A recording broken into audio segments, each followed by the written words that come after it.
athletes, refer to it as being in the zone. Artists refer to it as their muse. I get that feeling when I'm on stage. You can go see the most beautiful places in the world and still be in hell. Why can't you just be happy? You have all this, just be happy. What I think they mean to say is be grateful. Money doesn't bring happiness. Material things don't bring happiness. What does? The thing I had dreamt of, that I'd wanted, it was everything, but I had no one to share it with. Every fearful speaker's worst nightmare, I thought, oh my gosh, they're laughing at me. Prayer is talking to God and intuition is God talking back. The moment I realized I was living in hell. So how do you get into storytelling? How did I get into storytelling? I think that I was always a storyteller, but I wasn't publicly a storyteller. Yeah. So I've been a reader since the age of 3. I think that stories were my way to see the world from what I felt like was a bubble growing up. Yeah.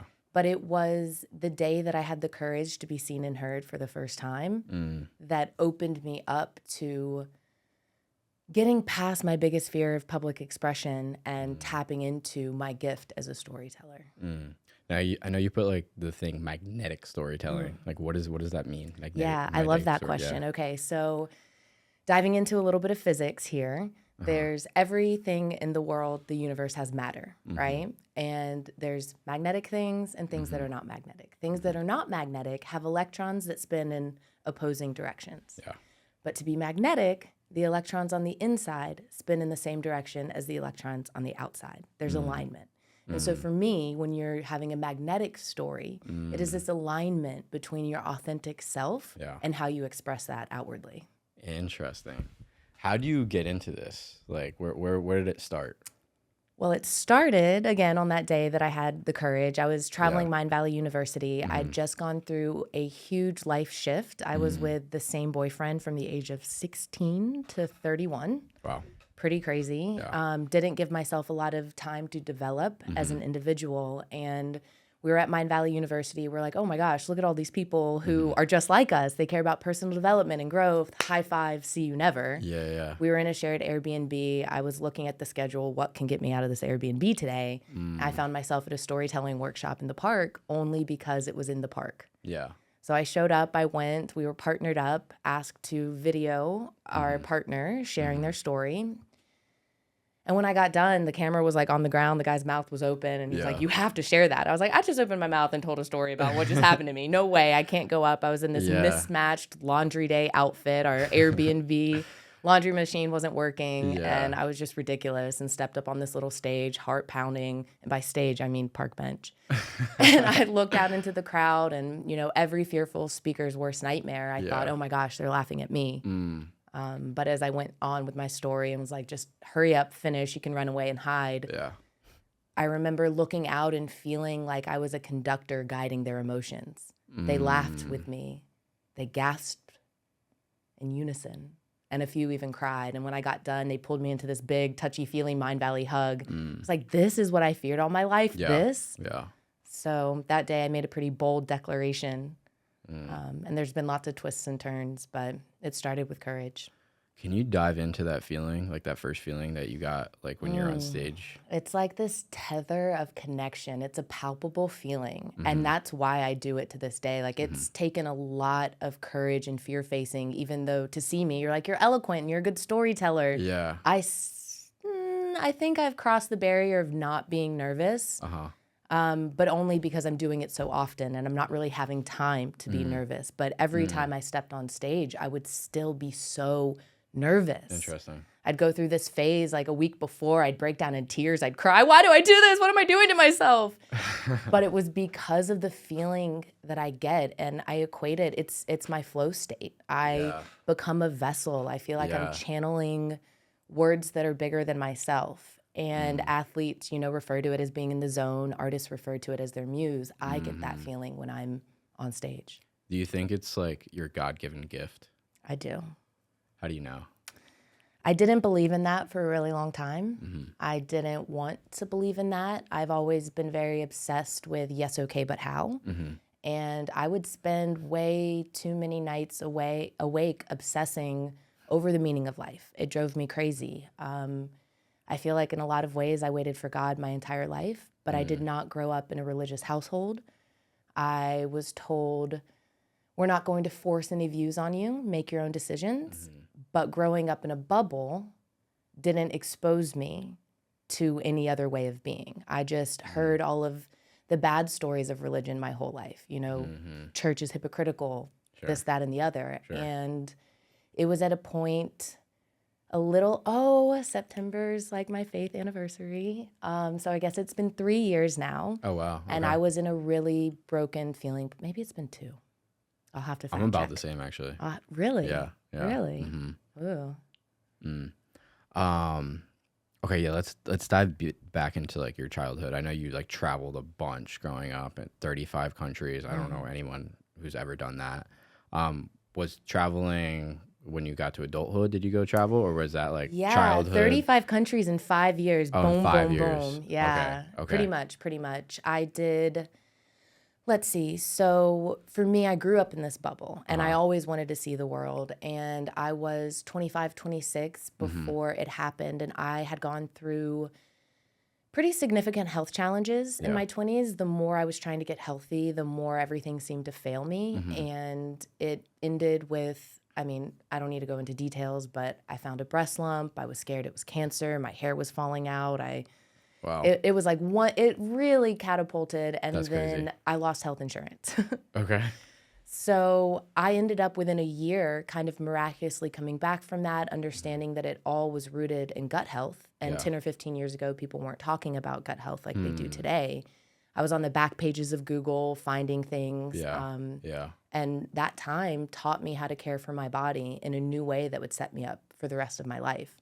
And so about 12 months to the day of feeling my worst, I was standing on my front porch and feeling better than I've ever felt in my life. And came across this story, which in the end just really shifted my perspective and made me realize, you know what, health is our greatest wealth. Yeah. I have that. Yeah. Time is our most valuable resource. I don't have that forever. And I had a 4-bedroom house, everything but the picket fence.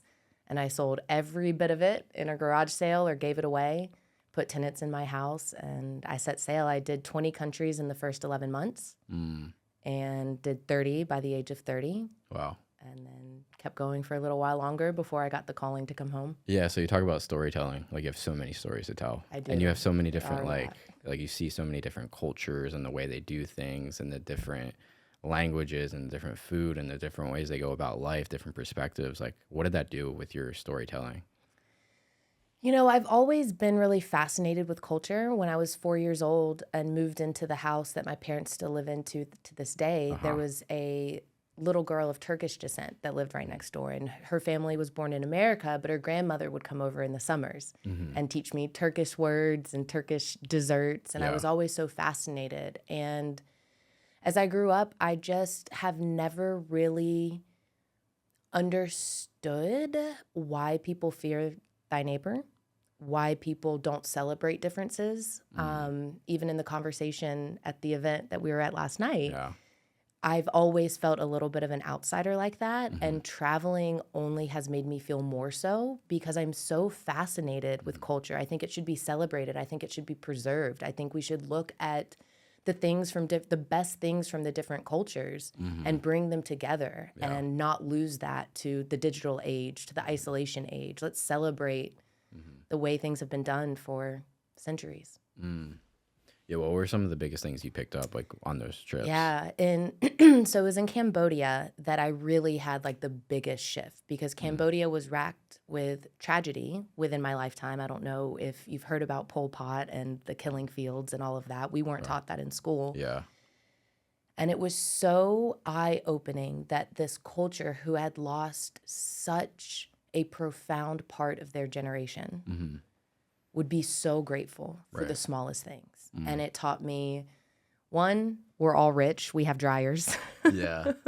If you're rich, you have a dryer. If you have a dryer, you're rich. And two, just that money and material things is not what brings happiness. And I think growing up in my bubble in America, in an affluent part of Metro Atlanta, it always gave me this competitive feeling. You know, my parents came from very, very humble background and they did the American dream. So they did very well for themselves. But as a kid growing up in that environment, I had nothing to compare it against. And so I thought, we're less fortunate. We're poor. We don't have the fancy car and the things. Yeah. Now, my parents have a pool in their backyard. So perspective, Christy, stop it. You know, yeah. so it really shifted how I show up in the world and what I value. Yeah. So you say like money doesn't bring happiness, material things don't bring happiness. What does? I think it's connection and community. I think I began to value, you know, at the end of my travels, I remember sitting in this destination in Bali, having the most amazing superfood smoothie, something I had dreamt of, that I'd wanted. It was everything, but I had no one to share it with. Yeah. And I really began to realize that it is the community that not only knows you in this stage of life, but has known you through different stages of life, because I think that's so important in keeping you real and keeping you authentic. I think it's easy as we grow and do great things. Yeah. We need those people that will kind of knock you back down and be like, hey, I know who you are. Yeah. Stop it. And I think that that's just so valuable to have that visibility, that mirror with your community. Yeah. I feel like you can go see the most beautiful places in the world and still be in hell. Yeah. Like if you're not with the right people, or maybe you're going through depression, whatever it is, or like maybe you're going through a breakup, whatever. Yeah. Like you can still be in hell. Yeah. I was in hell my entire journey. Which is, I don't know if something I've admitted in that way, but I've said it a little more poetically. I showed back up, and when I was traveling, I had everything and I had nothing. But when I arrived back to my parents' doorstep in winter in Atlanta with nothing but one carry-on suitcase of tattered summer clothes to my name, I had nothing, but I had everything because I had found myself, and I was good with that. But yeah, it was. So you said you were going through hell like that entire journey of going off to all there were countries. different versions of hell, but it all stemmed because I was so far away from my true identity. I was being this alter ego version of myself who was living for external validation in many forms. And that is hell. What was the moment that was exposed? The moment that I realized I was living in hell? Well, I know the moment I got out of it. Okay. I know the moment that I got out of it. It was after the boyfriend and I broke up, and I had been doing work that drained me, that was not good for me, that I did because I was supporting a mortgage and dishwasher repair payments back in the States. I had tenants in the house, if I didn't say that. And once I didn't feel tethered to somebody else in that way, I felt like I could start making decisions for myself. And I put all my faith in myself and my ability to do what felt right, to live in alignment, and to let go of every safety net. So I let go of the boyfriend I had had since college, the job that was draining me, absolutely every material possession I had ever owned. And I think that I had to go through this very uncomfortable period of not knowing who I was. And I was so eager at the time to be like, I'm a 6-figure coach, I'm a speaker, I'm this, I'm that, and put another label on. And I had a very long 6 months to a year period where I was like, I'm Christy and I have no idea who I am or what I want, and that's okay, and I'm not going to lie about it, I'm not going to slap something on. And it was really uncomfortable, and it birthed this authentic version of me. It was almost like you had to die to yourself. I did, yeah. Which is interesting because that brings us back to faith and I know. Christianity. It's okay, like, so die to my yourself. name, Christy Renee. Yeah. I learned this shortly after my faith journey began. I got on a Zoom call with Mark Brown, world champion public speaker, and the first thing he said to me was, Christy Renee, do you know what your name means? I said, no. He said, Christy, Christ follower, Renee, French for reborn. Wow. I loved that. That's crazy. You didn't know that? I did not know that. I think about that almost every single day. Yeah, what was that like, getting told that, like, for the first time? It was so expansive and affirming because, so circling back to my faith journey, I was on a walk with my boyfriend's sister at the time. She had invited me to Pies and Park, I think. I don't know, something in Atlanta.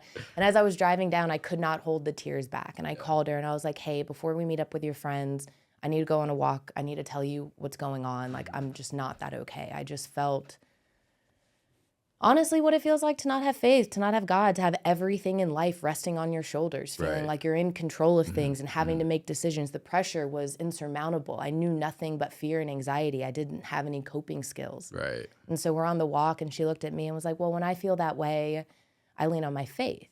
And we had a short conversation of, you know, everything I'd ever heard, the hypocrisy, how hard it is to believe. And she said, well, sometimes I say, dear God, please help my unbelief. And I said, okay. And I said that. And then I accepted Jesus into my heart. And the sky that was once sunny cracked open. Thunderstorms rained down on us. We were on the Beltline. There was no shelter to take. And I knew in that moment it was my baptismal walk. So a few weeks later, when I heard what my name meant, it was affirmation of the sky cracking open, of there being a higher force, of there being purpose, of there being this meaning to life that I had searched for my entire life. And the work I do today, stepping up on stage before I come here, I always pray that I am a mouth for God's purpose. And I've had people reflect that back and share that with me. And it's so cool to have something larger than life and it not just be us.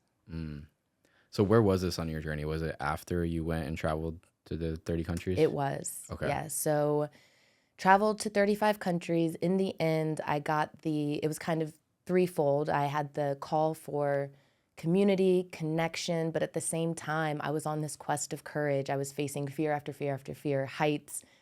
So many of my fears come back to public expression. It was speaking on stage. It was karaoke. It was going to a dance festival. All of these things that were super terrifying. And then at the end, it was like, go home to Marietta. And I was like, surely not. No, you mean Florida, right? Like I lived in Florida last. I don't want to go home to Marietta. I haven't lived here in 15 years. But I went home. COVID happened shortly after. I met the love of my life, and I've met the most amazing communities of faith and different communities and friends. And I know that I'm supposed to be there, but the first couple years rebuilding was difficult, rebuilding in COVID, building a career in advertising, and then being one of the first to be laid off in the AI disruption. So it was just up, down, and it was hard, and that's what I felt. It's like, I don't want to lose another life. You know, I'm tired of this. I'm tired of rebuilding. And I felt really broken from that. So when you were going to the 35 countries, was God talking to you? Were you kind of hearing something but not sure? Because you were listening to something. Because you just said, like, go back to Marietta. Right? Yeah, like, what was that? What was that source? That source, the word that I had for that source was intuition. Okay. And I remember when that was awoken for the first time. And I can share that story with you. That's not something don't know if I've told publicly. Yeah, that's a great question. It started as intuition. And for a long time, I suppressed my intuition because I am such an empath. I did not know that word. And life was just very intense and overwhelming for me. I felt big emotions all the time. In groups of people, I feel their emotions. I couldn't handle crowds.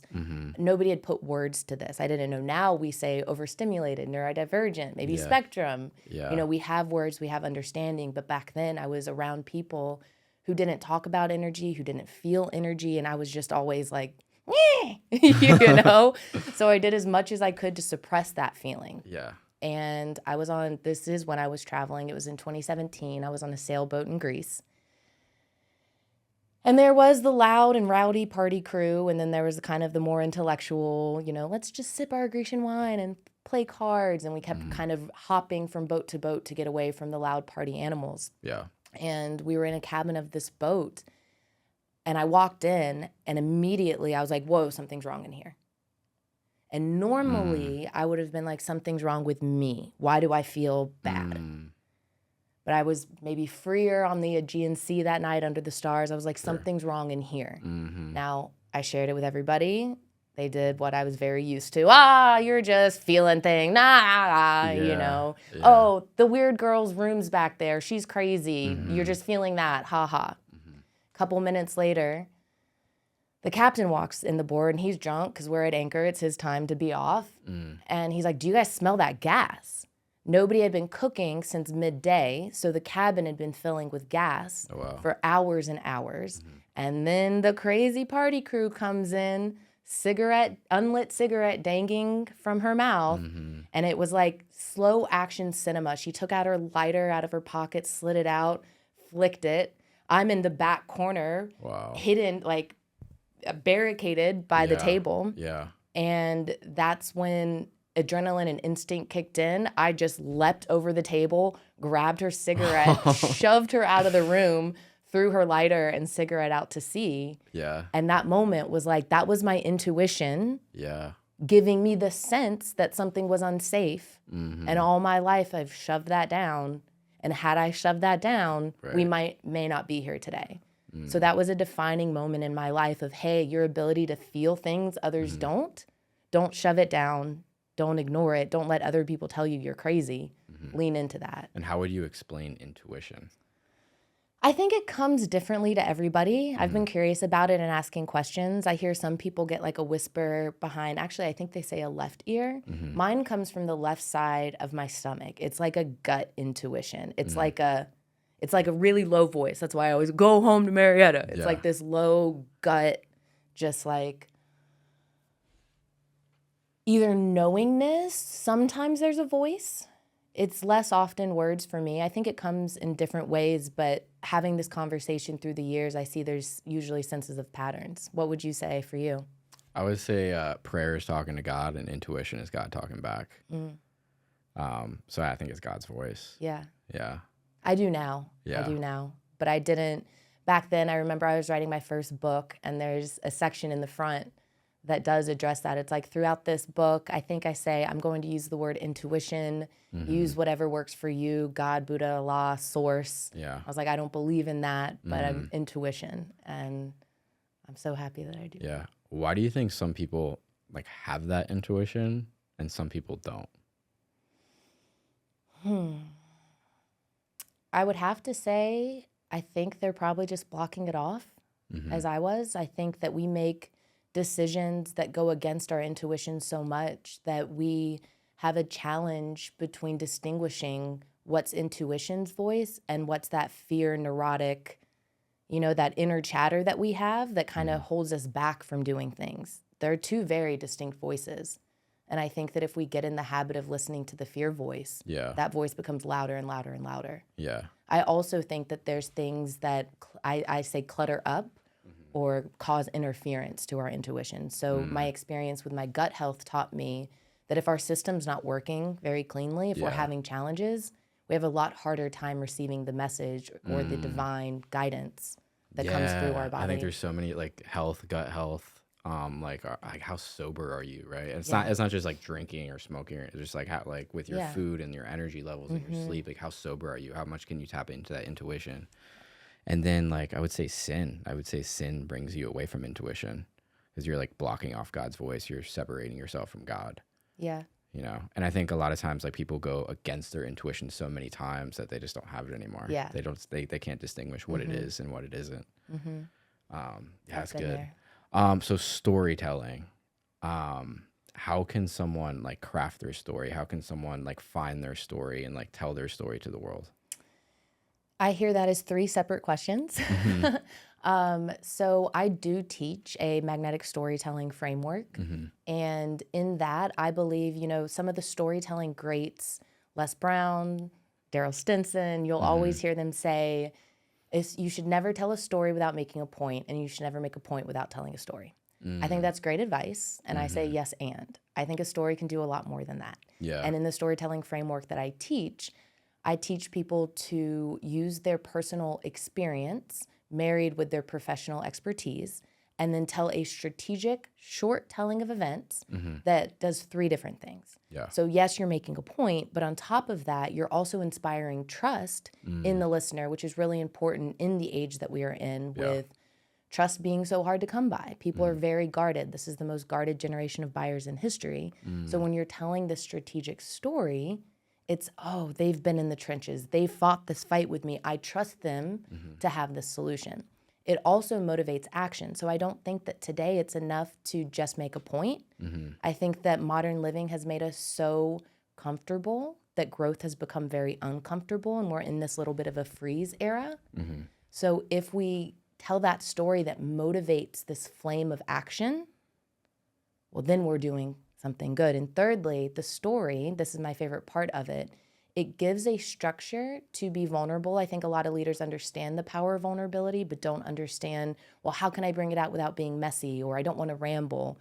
But the best thing of all is that the storytelling framework trains your brain to appreciate the failures in your life as lessons. And the only difference between where you want to be and where you are is the amount of times you're willing to fail forward. And when you start to see every past mistake as a lesson that you've learned, I'm so grateful I learned that lesson. I won't do it again. I can use it to inspire others. That's true growth leadership. And so I think that the stories have possibilities to do all four things in a very short amount of time. That's good. What's the number one thing that holds people back from telling their story? I think it's the structure. I think they don't know how to do it. They're like, how does this go with that? How do I tell it in a short amount of time? Stories are long things. We're on social media. We don't have time to do that. And I think that it's the lack of structure. And I just mentioned one, my STORY story framework. It's the acronym, it follows that. I have a couple others depending on if we're talking about a networking pitch or what we're doing. And a lot of people, I love it because without even talking about confidence tricks, nervous system regulation, without even going into that, you see the before of somebody and they're they're like this, and then you give them the structure, and they're big and they're tall and they're lit up because they have the confidence that, oh, this makes sense. This gives me a guided thing to follow. And I think most people just get held back in, I don't know what to say. And that's a nervous place to be when you don't know what to say. Yeah, no, this is good because I see it in two ways. Because like if you follow too much of the structure, then you just sound scripted. And it's like I can see right through that. I know when something's scripted and when it's not scripted. And then if you don't have the structure, it's like I don't even know where to go. But you also need the vulnerability. So you need the structure and the vulnerability and like the flexibility to go like wherever, I would say wherever the spirit's moving. It does, exactly. And I think that that's so important. And I would say that scripting and structuring are two very different things.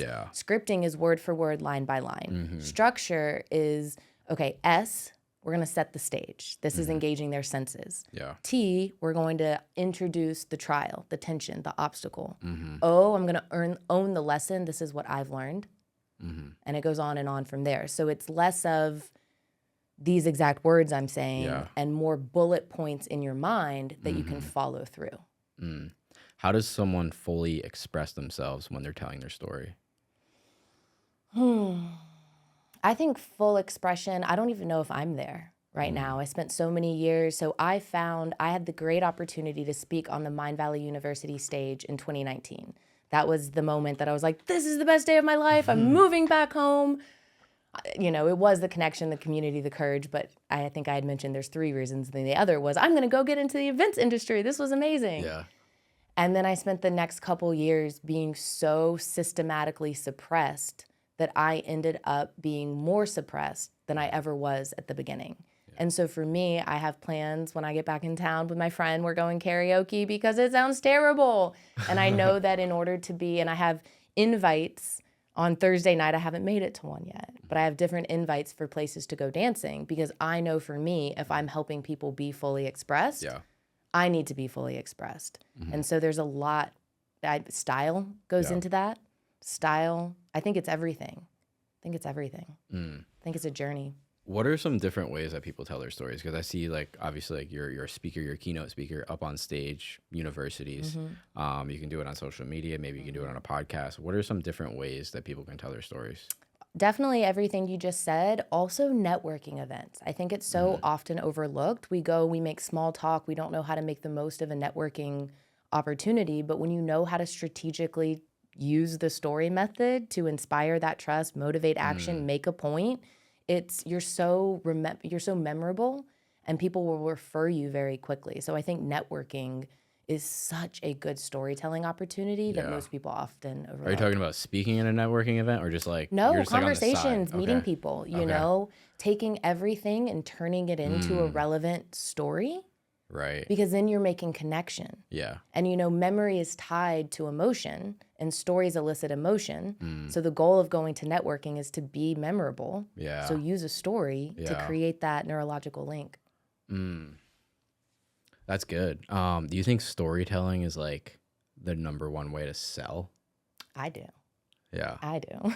It's like an authentic way to sell. It is authentic. It is. And I think that that's the point. There's so many people, myself included, that have felt in the past selling feels sleazy. And you hear the advice, think of selling as service. And that's never really resonated with me all the way because I'm like, if I'm in full service, I'm not charging for it. And I've, you know, raised my hand last night at the event. I was one of the heart-centered entrepreneurs that has struggled with charging what I love to do and what I feel like my mission is on this planet. So when I think of using stories, I mean, I made it halfway through 2025 without proactively selling anything. I would share my story as often in as many platforms as I could, networking being one of them. Had a meeting with somebody at a co-working event talking about getting into this boot camp thing she did with the city. And by the end of the conversation, she said, "You're the person that I want to work with." And we worked together for 4 months coaching. And she had amazing transformation. And I didn't do anything but share my story. That's so cool. Strategically. So with your coaching, like what does it look like exactly? Do they just do one-on-ones with you? Are you structuring their story? Like how long does it take? Yeah, like what does your program look like? Yeah, so actually great question. And I don't have all the answers for you for that. I'm partly in Tennessee because I'm building that exactly starting tomorrow. I was doing one-on-one coaching and we would help them define their signature message. So people would come to me feeling that burning, I just wish I could make sense of it. I feel like there's just so much lived experience. There's so much professional experience. I've done this, that, and the other. How do I make it go together? I want to be a thought leader. I want to be a TEDx speaker one day. I want to have a book. I can't figure out that golden thread. And so the people I was working with, that's what we were doing. But as it evolved, I found that most of them needed that for a very short amount of time. And what they actually needed help doing was taking big ideas, not rambling, driving a point home, inspiring the trust. So I'm building a group coaching program this weekend so that I can have more of that, hey, I know it's like I'm also going through that selling them how do you say it? Selling them what they want and giving them what they need. So everybody comes to me for branding advice. The best thing you can do for visibility and brand awareness in 2025 is to be a captivating speaker, to be a strategic storyteller. So you're coming to me to help you brand, but I'm going to teach you how to stand out by using your voice. Yeah, I feel like there's a lot of fear in that, like getting up on stage, telling my story, talking in front of people. How do you get around that? Well, it doesn't even have to be on stage, you know? I think the camera, we all have a stage in our pockets. We're walking around all day, every day, and I find that the fear of seeing ourselves often is the biggest fear, right? We feel like we're going to be judged from others, but holding the camera up and seeing ourselves and, oh, I'm afraid I'm going to ramble or freeze or I sound scripted. That is the biggest one. And, you know, they have all these teleprompter apps and people make their video and they're just reading and they're scripted. And it's like, I know that feels like it's the comfy thing that you need to do that. But that's why I lean back on the structure of it. That's how you manage to not be scripted. That's how you manage to have the confidence. And from there, I think it's just, you know, setting by example. I speak as often as I can on, hey, you would never think it to see me today. It was my biggest fear. I can show you some videos of me absolutely bombing the stage because I thought I needed to memorize and it was a disaster. I've been there. So say if someone listening to this, they want to get started, like what's the best way to start? With what exactly? Storytelling. What part? With storytelling. Start telling Get their over the story. fear. Like crafting. Get over the fear, or they don't have the fear. I think and they go wanna hand in pull it hand. Like they together. want to craft their story and they want to get over the fear. So like very basic beginning. The best thing that you can start doing is practicing. Talk as often as you possibly can. The more that you sit at your desk, desperately writing, using ChatGPT, filling your Google Drive with tons of documents of ideas that you don't ever post or share. that's only suppressing it more and more and more. And your Yeah. path to clarity is going to come by speaking as often as you can. So join a Facebook group that only has a few people, maybe start a private account that nobody can see, Yeah. but get out there talking as often as you can, and that's going to bring you more clarity than anything. How about like writing? Does writing help? Like writing your story down and crafting I your don't know story? if Do you I think start so. there? I don't know if I think so. Yeah. I'm such a writer first, and that's where I started, and I've wasted so many countless hours, speech after speech after speech, preparing by writing first. And what happens is I think I have this great thing, and I go up and I share it. I'm like, this is scripted. This is how you sound writing. This is terrible. Yeah. So I actually think that writing is a roadblock in the process of speaking. And as different as it sounds, writing brain and speaking brain are totally different. Interesting. And I still have a copywriting client, and it's very challenging for me to manage both, because if I'm sitting there for hours on my computer writing, Yeah. I end up being so overly analytical in my head that when I try to speak, I get all jumbled. And I mean, I've been doing this for years. So I actually think that writing, I'm glad you asked that question. No, speak it.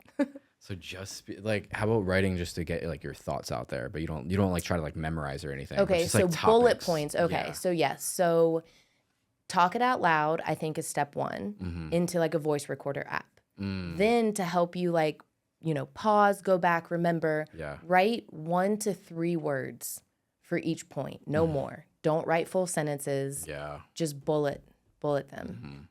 Something I found helpful too for the people out there that's like, no way, I most certainly must write. Do it one line at a time. Don't write sentences, don't write paragraphs, write like you're writing a poem. That's good. And then like other ways to practice, just like turn on the camera and like have a topic and go. Yeah, and if you struggle with that, if you struggle with turning on the camera and go, there are a lot of physiological tricks you can do, right? There's breath work, there's putting your feet on the floor, aligning your spine. There's a lot of things you can do if your body is physically fight or flight. Yeah. Let's say you're not really having that. You're like, okay, I'm not that scared, but I'm kind of nervous. I don't know what to say. I might ramble. Table topics from Toastmasters, I've recently remembered. I did a lot of that traveling. It was a great way to have an expat community and get together. Yeah. And I would do these table topic exercises where you pull from a hat a random phrase. Oh, that's good. And you have to think on your feet. You have 2 Yeah. minutes. And so a lot of people, I have 4-time Toastmaster table topic award winner over here. And it's because I always made a story about it. Okay. Pull from something relevant, what's something you did today, what's something that you've done in the past week, and tie it to whatever topic. And I think the relevancy is a very great way to Yeah. be memorable and to use stories. And so I say, yes, you'll have one big signature story that if you're a thought leader, you'll probably use a lot. Yeah. But how can you get in the practice of making this water bottle a story, this microphone a story, leaving here, going to a networking event, talking about this experience? Yeah. Yeah, it's like you're working out that muscle. Yeah, It's like you can absolutely. kind of craft like a routine, like an exercise routine, so to speak, but like with storytelling. And that's like yes. one of the exercises that Yeah. you can do. Yeah. What are some of the other exercises you can do? Let's see. Well, I think that, this kind of goes back, but in case I didn't drill the point enough, Yeah. whenever you have an obstacle or a failure. Okay, so I'll give you an example. I've been feeling really embarrassed about an investment that I made. Okay. Really embarrassed. I didn't even want anybody to know because a month ago, I was in a much different looking financial place. I had 3 guaranteed yeses that had just not paid yet. I was good. Then extraordinary circumstances happened not 1, not 2, but 3 times. Ooh. They're not no's, Yeah. but they're not right now's. Yeah. Yikes. So I've been feeling stressed. I've been feeling embarrassed. But I did 2 things. One, I let that anxiety, instead of manifesting more fear and more anxiety, I took that and I said, okay, how can I channel that? How can I, work my list even more? How can I go out there, be more direct? How can I get over the stuff that usually makes me nervous? So that Yeah. was one thing. But the bigger part of it was understanding the lesson. And it wasn't until I was vulnerable last night. I shared with the friend that I was staying with. I was like, okay, my big, deep, dark secret. Here's the number that I paid. And I'm really embarrassed. And maybe there's just a lesson. And as I was reflecting later that night, I thought, oh my gosh, I'm so grateful for this soft lesson that yeses aren't guaranteed until the money's in your bank account. And this is a soft lesson for me. Yeah. I'm okay. It's uncomfortable. It's tight. Sure. But what if this had happened a year or two from now? What if this happened with much, much larger numbers, higher stakes? Yeah. So last night I softened into, oh, there's my lesson. And I'm so grateful. And now I have this story that I could tell anybody at any time any of these topics come up about investments or anxiety, or take your pick of topics. This can fit a lot of things. Yeah. And it's from that moment of, man, I'm really uncomfortable. Man, I really messed up, to being vulnerable to talk about it. I think that that's kind of where the pressure valve will release a lot and allow us to see the lesson. And once we're grateful for the lesson, then we're unstoppable. So what are some of the top things that you speak about on your keynote speeches?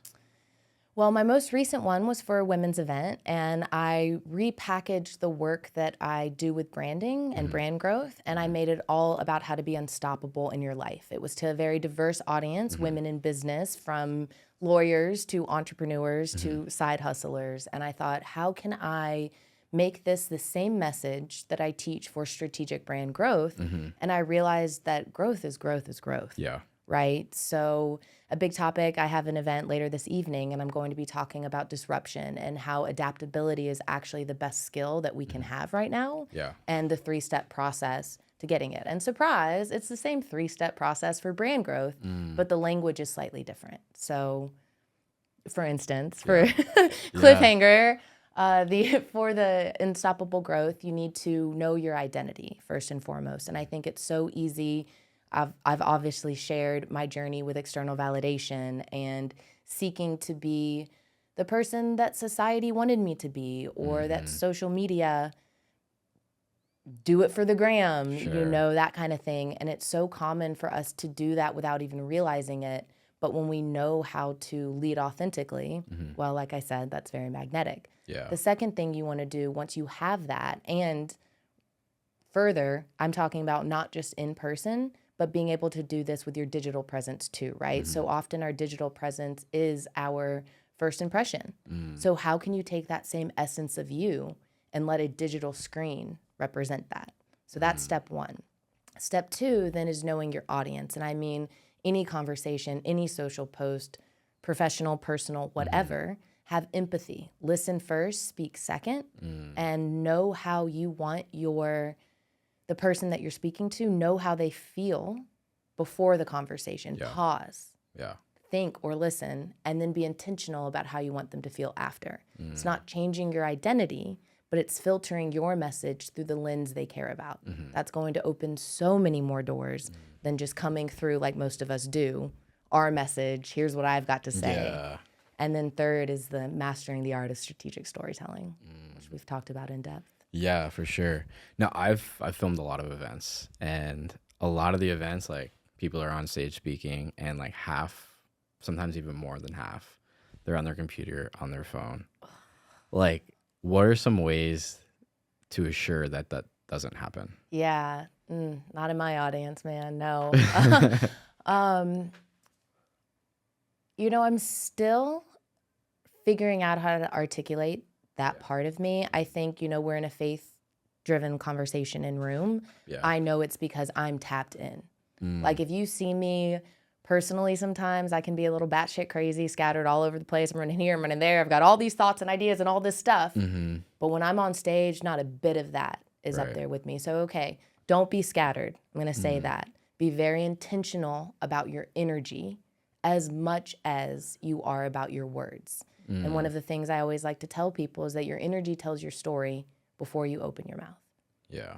So if you're standing up there and you have scattered energy or nervous energy, or you're not fully present, what's your audience going to feel? Yeah. Not fully present. Yeah. I think people like to drone on. I think they don't have empathy. They're not thinking about their audience. So I guess I have a lot of answers for you, Zach. That's good. Is there any like tricks that you can do to kind of get them to like refocus? Yes. So the energy in the room is dipping. Yeah. And you need to pull them back. Yeah. I mean, there's lots of tips to get them engaged, and don't forget about your audience. It's not a one-way conversation. It's a two-way conversation. So think of ways to, for instance, tonight, I'm going to reference something I learned at the event last night. Was anybody at the event last night? That was a great event, right? Yeah. It's likely that people will be at the same event both nights. Remember that, think about that, find ways to include them. Ask questions. Some speakers like to do call and response. I don't typically do that, but that is a way. So to recap, number 1, know your audience. You get them to recall. If the energy is really, really dipping, get them to stand up, get them to move. Go talk to your neighbor. One of the things I always like to do too is, for me, I'm not just teaching inspiration. The action is such an important part of it. So at the end of every, I open and I tell my story. I give them the reason to care, the buy-in, the emotional hooks, the journey. They're with me. Yeah. Then I tell them, then I make the point. Once I tell the story, now I'm making the point. 1, 2, 3. Yeah. At the end of 1, 2, and 3, they have a worksheet and an exercise, and they get their chance to implement it. Because it's not just about me and my ego being in front of the screen. Sure. It's about them and implementing and doing the work. Yeah, that's really good. What would you say your purpose is? Whenever I'm asked, I feel, okay, what is my purpose? To be the spark, period. And that frustrates me sometimes because I'm in these leadership circles with such a clear, defined purpose, right? And so after my keynote, I had so many women, like 30 plus, come up to me, big doe eyes, tears shining. Thank you so much for sharing your story. I'd be like, cool, market research. What resonated with you? And they all have a different part. I've been struggling with vulnerability, and you showed me exactly how to lean into that. Yeah. Somebody else, the empathy part, when you talked about being an empath and numbing it all down, she had tears in her eyes. She was crying in the front row because of how much that touched her. Wow. So for me, being so, yes, I'm very creative. Yes, I'm a storyteller and high level, but I'm detail oriented first. So for me, with my branding background, I always, want to get to that branding advice of like, well, what's the one word problem you solve? What is your singular purpose? Yeah. And in moments when I'm not in a business mindset, or a lot of people will respond back like, you are the spark, you are the light. I feel like I'm a catalyst. I feel like I am a mover and shaker. Let's stir things up. Let's not do it the same way. But is that community? Is it connection? Is it vulnerability? Is it authenticity? Is it storytelling? It's all of them, so. Okay. No, that's good. Where do you see all this going? My big dream since I was 9 years old is to be a multiple #1 New York Times bestselling author. I've had a lot of people along the journey tell me I can't, that it is a popularity contest and that I shouldn't even try.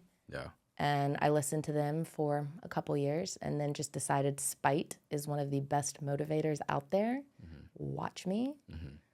I do think that I will have a business where the magnetic storytelling method is a certifiable training opportunity, because I know that, for me, my growth trajectory has been so crazy and intense because every time I go and I speak on this, a different avatar or audience wants to work with me, a CEO, an event organizer, an entrepreneur.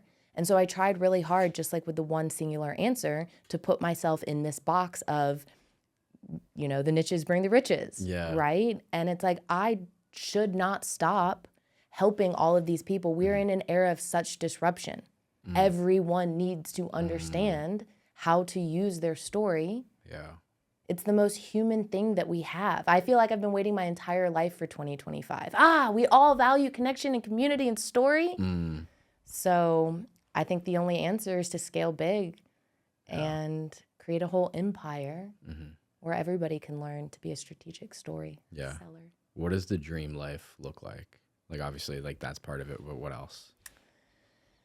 Yeah, we were talking last night about no time to waste, right? And the lady who very vulnerably shared the very uncomfortable practice that she does of visualizing herself on her deathbed. Mm.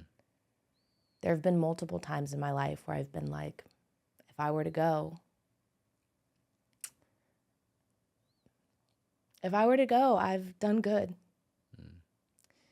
I've lived multiple lives. I've accomplished every goal I had ever wanted to do. A lot of that was fueled by not having a connection with myself and thinking that achievement would give me that fulfillment, right? So, honestly, I had to remind myself even last night as I'm getting back from this very long wedding and going into this big week of events and having almost no time between it and feeling so rushed and so tired and so fatigued. I reminded myself, this is a dream. This is the dream. Yeah. I dreamt for years to be in this place. It's not a I have to. It's an I get to. Yeah. And I think that the dream life never looks like we expect it to, right? I would feel calmer and more stable and all my investments would be much more mature, but I'm here for the journey. I'm here for the process. This community that I've met and that I'm building, I'm living my purpose daily. Yeah. I'm meeting the most amazing communities. I connect with people like this because I'm true and they're true, and we're talking true conversations. There'll be more travel, more sunshine, more penthouses. Yeah. Earlier in this conversation, we were talking about a little bit about like happiness. Like, and I think a lot of people are like, what do you want in life? I just want to be happy. Like, do you think life is all about happiness? I prefer fulfillment to happiness. Yeah. I think part of my journey, this is such a great question. Now we talk about toxic positivity. I felt that so deeply. The people in my life, especially at that time, I didn't know I was an empath. So I was going through feelings and emotions, and anything other than happiness was deemed wrong. Why can't you just be happy? You have all this, just be happy. What I think they meant to say is be grateful. Yeah. And that's a practice that brings happiness and fulfillment. But I think the pursuit of happiness bypasses very real emotions, and life is not meant to be easy. Life is like this. Same thing as your story. But if your story was just happy the entire time, Where's the fun not a in very that? exciting story. Where's the I fun want to in go up that? and down. I want mountains and valleys. Which is why using the storytelling structure that highlights the lesson and the failure is such a great engagement tool, because you want to hear the follies, the fails, the twists, the turns. Yeah, it's interesting because we're both storytellers. I just do it in a different way through the camera. And like my formula is like, I start them out with like a really exciting moment, or maybe it's like something that makes you ask a bunch of questions like right in the beginning. And then I'll bring you down the conflict, bring you back up. Then what was the sacrifice because you were on top of the mountain? So bring you back down and then bring you back up. Like it's like a roller coaster. Yeah. Is your story formula very similar? Oh, yeah. Yeah. Keep them hooked, engaged. We go once, we can go anywhere you want to take them. Right. Once we have that emotional journey, that pull. And if life were the same way, we'd all be bored. Yeah, it's like an emotional roller coaster, or like an emotional adventure. Yeah. Like Netflix does the same exact thing. Like the Netflix formula, so to speak. Yeah. We're all hooked. We have to watch it all. Yeah, you got to watch the next episode. Yeah. What's going to happen next? What's going to happen next with their life? I want to hear them speak, whatever it is. And I think the play, so I've been to bring it back to faith, one of the things that has been the most helpful is scripture. Yeah. And realizing that, wait, there's this manual Yeah. for how to be human. Yeah. And it's not supposed to be easy. My uncle was a big part of bringing me into faith. He was an amazing emotional support. He wasn't there when I was growing up. He got sober. He was always the black sheep, got sober, now lives this amazing, very righteous life, a great community man. And he's been able to come visit more often. And we've had this connection. And he would say, my dad always told me, hun, that life is, what does he say? Something about nobody promised you a bed of roses. And I was like, excuse me very much. Everybody promised me roses. My parents promised me roses. School promised me roses. Disney promised me roses. And it wasn't until I started traveling that I got that perspective of what roses really are. And I never knew life was supposed to be hard. So I was upset about everything. Yeah. But once you realize that it's supposed to be this way, and the Right. trick is actually in maintaining composure, gratefulness, and Yeah. peace Yeah. through the hard times, that's the real flex. So good. So good. I like to ask this question at the end of all my podcasts, and it's you actually brought it up already. So if you were laying on your deathbed, you had one last thing to say to all your family and friends, what would you say? Stop believing the lies that we're all so different. I think unity is the most important thing we can hold on to. And I saw it from such an outside perspective moving back right at the start of 2020, the pandemic, the George Floyd. It was so hyper fight. It was like, I mean, we definitely learned divide and conquer in history. I remember that. And I felt like I came back and I saw it firsthand. And I had just spent all this time traveling where so many Americans would be like, that's my dream to travel the world. Why? Do you just want to see the sights? Or do you want to experience the culture? I think you want to experience the culture. Yeah. I think you want to do that. But when it's in your own backyard, they tell us we don't like it. And I think it's more of a narrative than it is truth, because when you look online, we're so divided. But I always tell people, get in your communities, put your phone away, and you find that we're not really arguing. Wow. We have a lot more of the same opinions than they would have us believe. Yeah, I know. I'm guilty of it too. So I totally see it. That's so good. Can you give yourself a shout out? Like, where can people find you if they want to work with you or just follow you on social media, follow your story? Yeah, the easiest place to find all of the various places that I am would be my website, ChristyRenee.com. Yeah. I'm sure you can spell that out in the show notes for them. Yeah. You can go there. I'm on LinkedIn, Facebook. I actually was very inspired last night to get back on Facebook as in the big way. Young kids are loving Facebook. There was this whole period of time where Facebook was old and lame. Yeah. That's not true anymore. So find me on Facebook, actually. Full name. Okay. I'm going to be there posting multiple times a day. We'll see. Let's go.